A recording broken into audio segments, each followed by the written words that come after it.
Hey, Dennis, LinkedIn has always been a really important part of not only for me personally, but for my business. But I understand too, it's also something that I kind of sporadically interact with it, and I know I'm not getting the best utility out of it. It's something that I think I need to do better on. Yeah, I mean, I wish I was better at it and used it more frequently than I do. And I think there's lots of little nuances and tidbits that we take for granted or don't realize they even exist that could help us connect with people, for people to connect with us. And so today we've got Rae Greenip join us. She's a LinkedIn expert, and Yeah. it's going to just talk about some, best practices and things you can do to use LinkedIn more effectively and how to connect with people. Ray is the owner of Level Up on LinkedIn.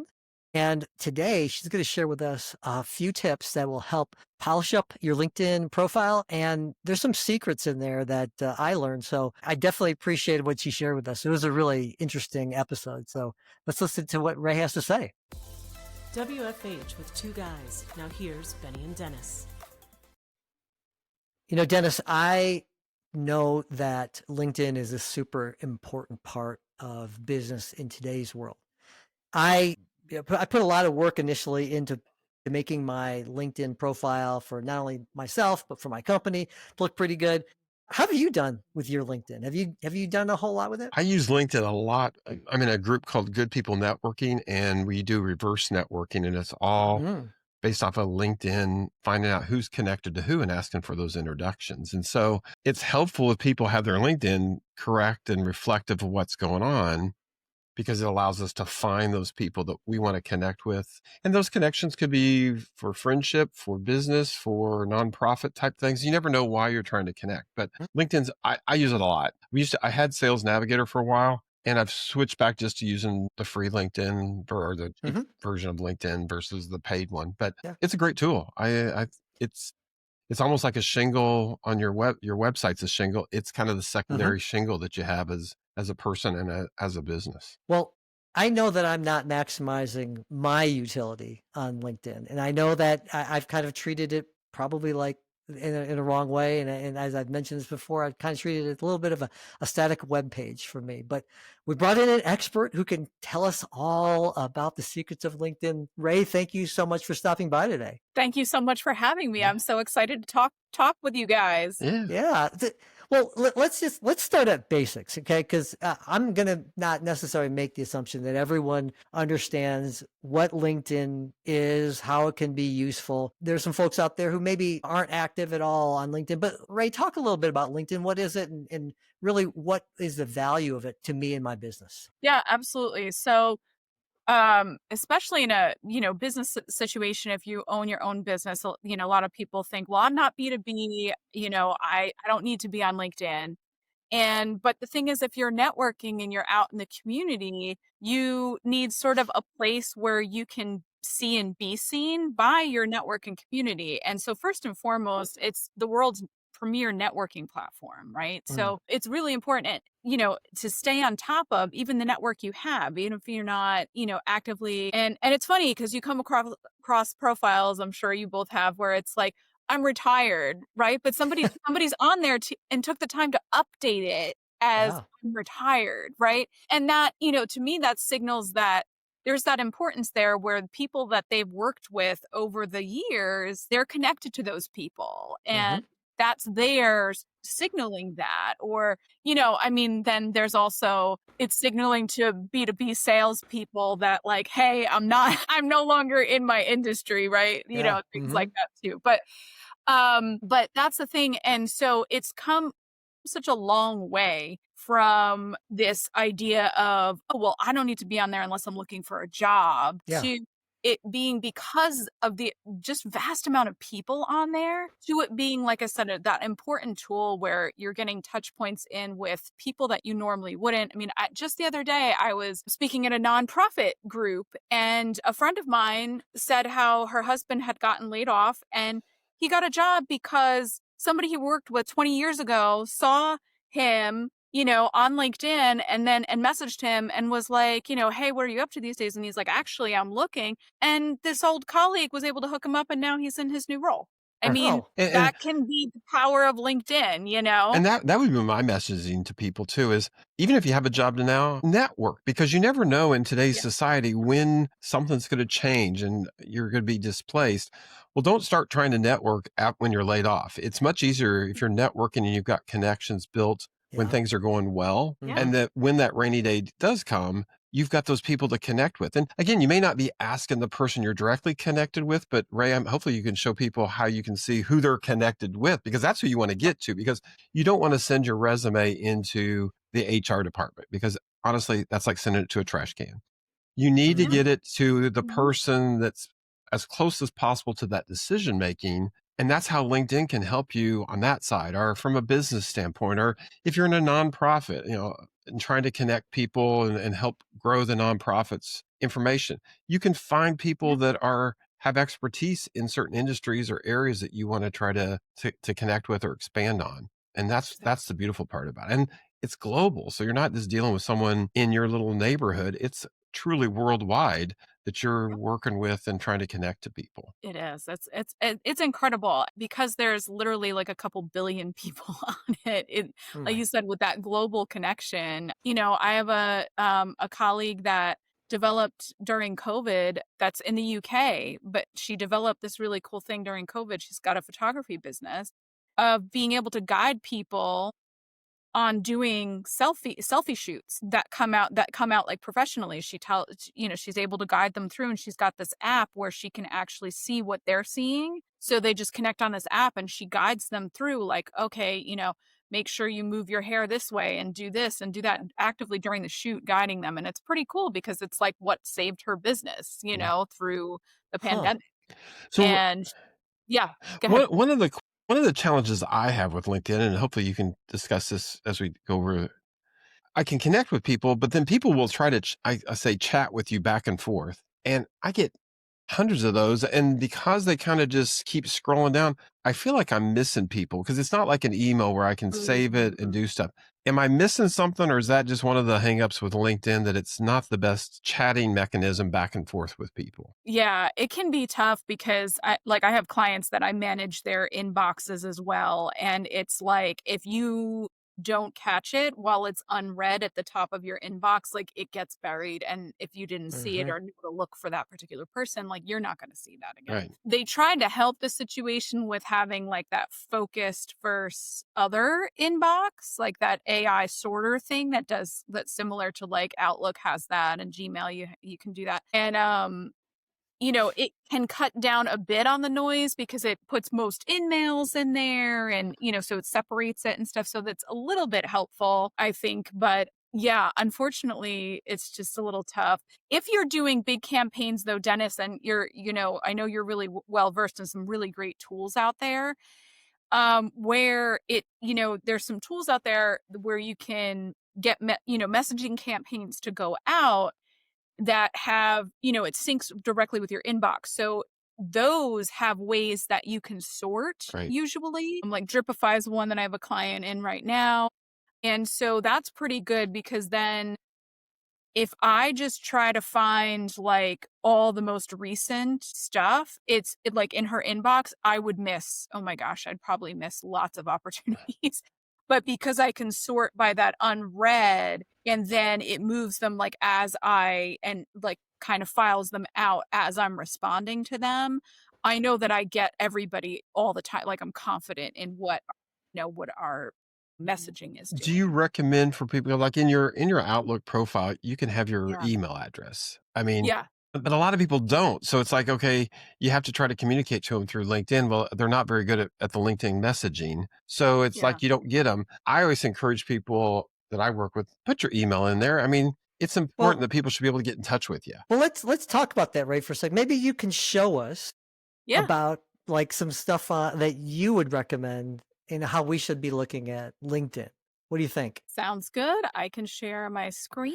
So those that are just listening and not watching, encourage you to go in. It's about the 9-minute mark. Ray's actually showing us her LinkedIn profile and is going to walk us through some key things here. Absolutely. So there's to address Dennis what you were saying about the email address. So that's also a setting that just because your email that you log in with is, on here doesn't mean that it's actually public. And you can make that public. And you can have, usually most people, the setting is like, if you're first level connections with them, you can see their email address. Right. But there's a way to even have it public, outside of that. So in contact info, like here's my email. The other thing about this is that a lot of people have older LinkedIn profiles, and some of them have like old Hotmail addresses that Right. they Oh, gosh. have as their login. So you can add email addresses really easily in settings and privacy and under your login info, and you can still it's so vast back here, so it's just going to take me a quick second. Management. While you were searching, I Yeah. was reading an article the other day. I'm going to tell any kids, if there are any kids that are listening to this, let your parents pick your usernames and your email, because I have some friends who are, pinkprincess75 at hotmail.com. Yes. It can be rough. It can be rough. So you can add other emails here then. That's pretty cool. Yes. So you go and Yep. sign in security. Exactly. And then the cool thing is that once you add them, like the primary is what it takes, but even if you add more of them, it'll still let you log in on any of them that you have in the account here. That's neat. But primary just means like if it's public, which one it shows to the public. So that's what Yeah. it means by primary. Okay.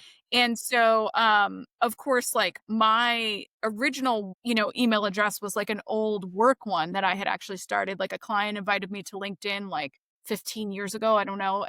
Like, and so, I've changed this out quite a bit. And of course, this is the one that I've been going by for some time, for my business. So it makes sense. So for our audio listeners, we are at settings and then sign in and security. So you should be Yep. able to make those changes there.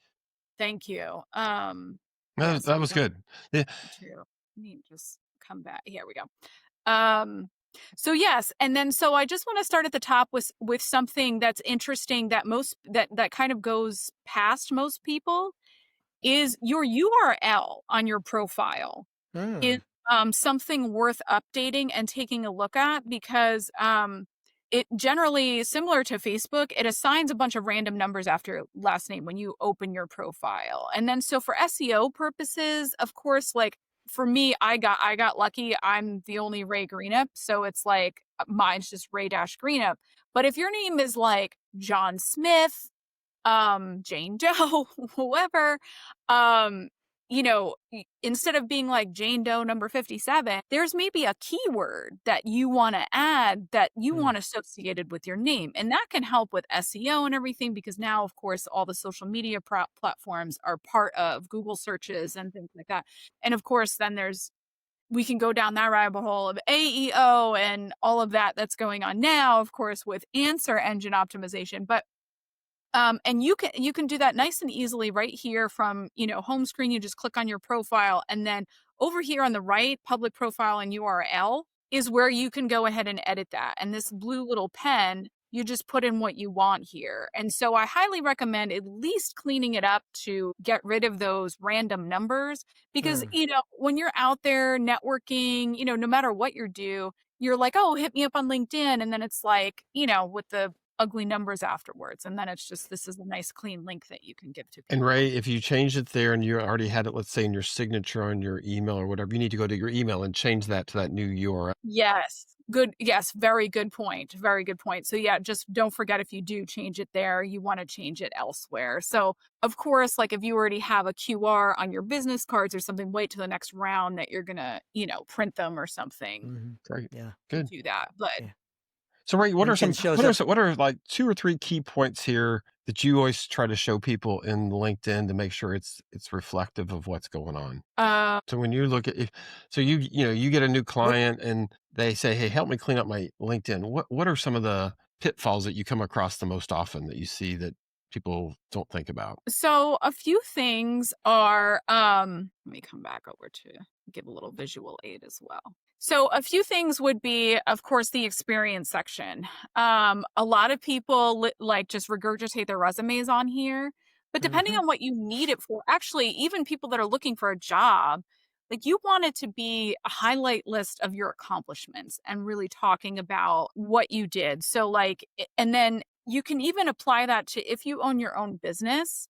That's actually a big one. People that own their own businesses that don't create company pages to link to on their profiles. So it just looks like, that gray ugly box when they're like, I'm, JC Consulting Services or something. And then it's like, especially if you're in consulting, like you want to look professional. So you want to make sure that you have a company page that your profile is linked to. And it's not so much you want a company page to post everything on or anything like that. It's, like I said, more about that professional look and having some information that your company looks like a legit business on, on LinkedIn. So with the experience section, and I'll show you what I mean, I just have, like for mine, I've got the link up top, but then all these bullet points of like, basically achievements and accomplishments. So somebody interested in my services could come and see like the kinds of work that I've actually completed and things that I've done. Another newer section to think about using is this project section with that. Now they added this originally with the thought of like, being a hospital administrator, right? And you were part of, the John C.W. wing being put on or something. But projects could really be anything. And so for me, I've got like these two projects that don't really fit under publications because it's not my content, but it's projects that I was on that, that completed, that published. And so, this is a big one for a lot of people because this is a great way, like if you were part of, let's say with your church, maybe you were, part of getting a school built for your church. Like that's not necessarily a part of like what you do your 9 to 5, but it's certainly something worth talking about, showcasing that you were part of this really great initiative and completion. So this is a really great overlooked section that's newer. So, great question for you, because people ask me all the time, hey, what networking groups are you in? Would that be a good spot to list? Hey, here's my top 3 groups that I participate in. It might not be a project, but here's how I connect with people and that kind of thing. They have organizations as well, which is a great area for that. Okay. So like, of course, Chamber of Commerce, Network and Action. Those are the two major memberships that I have. Okay. So, there's organizations is for a number of things. And like, even if you're the treasurer of like the Fly Fishing Association of America, put that on there because it could be a connection point with somebody. Okay. No. I mean, so, because I'm in the Southeast Conference area, I always look to see, are they an Alabama fan or an Auburn fan or a UT fan or a Texas A&M critical fan? business aspect. Because I mean, it's a conversation piece. I mean, yesterday I had a call with the guy that first met, and we ended up talking about all the football coaches getting laid off, and out of it came, he's like, let's have another follow-up call and I want to learn more about your business. That probably was not going to go anywhere until we got talking about something about a relationship and things that we were, excited about. Yeah, for sure. Yeah. Rae, let me ask, can you scroll up to the top of the page there of your profile? One of the things that I see from time to time, and you did a really good job here, is that behind your picture on LinkedIn is this banner. And I've seen some people put up, like, I live here in Colorado, and so we have, mountains, and people do that. And I put a little, it's a little bit of a well done ad is what, I'm seeing some people do. And it seems like you have some really neat a banner there. You suggest that we put that on all of our profiles? Yeah, 100%. So the banner is a big one, and whatever you can tune your banner to whatever your objective is at the time. So it may be looking for a job, or it may be developing, relationships and talking to a specific audience. Mine speaks to a very specific audience because this is my main objective right now. And so, the cool thing is too, on the premium business. So there's two versions of premium. I have premium career. The premium business one, they now allow a carousel of banners. So there's 5 rolling slides. Interesting. And when I've developed those for clients, the cool thing is that we can sort of like start with a thought-provoking question and lead them sort of through almost like a landing page, this journey of wanting to know more and using the specific keywords that we need to sort of drive interest. Maybe even, with a direct call to action there, a QR code, it could even be. So that's a really big one. And, it doesn't have to be, a Picasso painting of a graphic design either. I mean, we all have access to, tools. I mean, I love Canva, like most people. And, you can put something together that makes sense, and it doesn't have to be just a, blank with a logo or something, or, Yeah. take the opportunity here to make it shine where you're calling somebody's attention. I will say you want to bring some color into it, because as you can see, I do not have dark mode on my screen. So, but people that do, a white banner is going to stick out, right? But people that don't, a white banner will just wash away. And then same thing with a black banner. A black banner is going to get lost in the sea if it's on, if screens aren't Good dark. point. Ray, another question that I get quite a bit. There's a thing, a lot of times it'll pop up and says you need to verify. What does that mean in LinkedIn terminology? Great question. Love it. So this, I talk about this.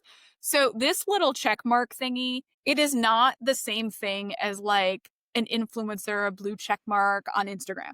It is a actual ID verification through Clear, government Clear, for LinkedIn. The reason why you'd want to do this, and I get it, like most people are like, really another thing I have to give all my information to and send through my license. But what it helps LinkedIn do, LinkedIn is very, very proactive about spammers and bots and things like that. That's why it really frowns on if you have like an old profile and you just create a new one, like it frowns on that. You just want to edit the old one that you have.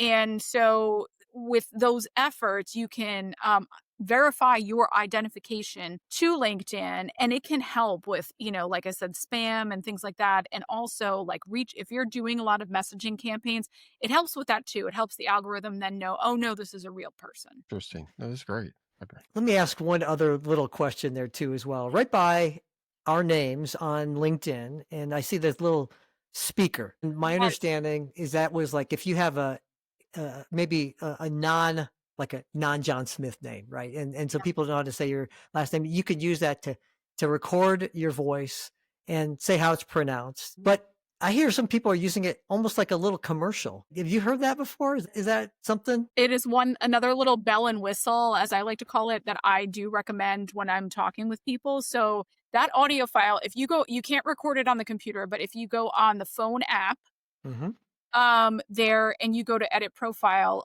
in this section, it'll ask you, it'll say add name pronunciation, but all that is a 10-second audio file. So mine says, and I don't know if the sound will come through, but mine says like, hi, I'm Rae Greenip, can't wait to connect with you. It's just like a little welcome kind of a thing.